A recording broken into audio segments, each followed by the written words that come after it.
už idėją iš visos širdies. Varom už Lietuvą. Visi iki vieno.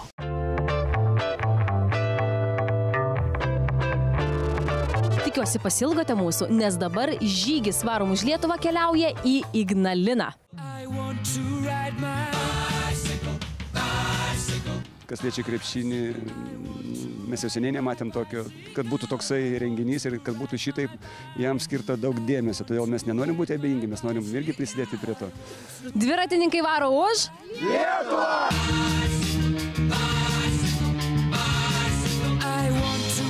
Čia yra krepšinis, ar ne, mūsų sporto šaka ir visi mes ją mylime ir taip pat mes biatlonininkai ir dėl to jungiamės ir laikome špygeles už jūs, kad jums pasisektų. Džiaugiuosi, kad čia stoviu su visais savo draugais ir galim varyti už Lietuvą.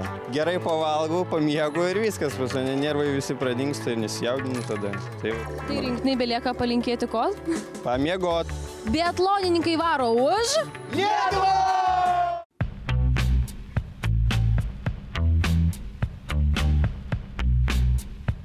Tautos kamuolys pagaliau pasiekė Ignalinos miesto ribą. Šis miestas tampa dar vienu tautos derinio įžaidėjų. Tai vienas iš mūsų susitelkimo dalykų.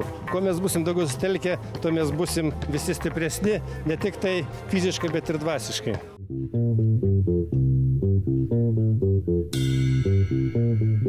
Jau pažiūrėti, ir taip net netikėtai pakliuvom sudalyvauti ir laimėjau netgi. Ar ketinote įsigyti galbūt bilietos į krepšinio čempionatą? Galvojau, bet kadangi mūsų šalies, kaip sakoma, varžybos jau labai brangus, tai bilietai net nebespėjau įsigyti, o paskui juodoje rinkoje, jau kaip visi sako, jau ten iš visko kosminiai pinigai. Na, sportas tai išlaisvina žmogų. Na, liktai laisvi visi, vieni labai gražiai gyvena, dirba, o kiti nelabai nori dirbti. Tai svarbiausia, kad visi norėtų dirbti. Tikrai garbingas kamuolys ir neeilinis kamuolys, tokių kamuolių, kaip žinom, nebuvo ir kažin ar bus. Apima pasididžiavimo jausmas. Tokia, norisi šaukti, norisi dainuoti, norisi visus kalbinti. Geras jausmas. Graži visgi ta Lietuva, o jeigu dar visa būtų ir vieninga. Laiko mes turime iki rugpjūčio 29-osios.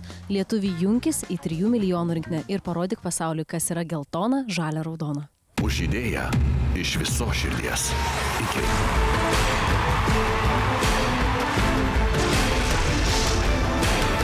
Varom už Lietuvą. Visi iki vieno. Žygį garsina TV3 ir Viasat. Žygio partneriai naujienų portalas Delfi, 20-metis Radio centras.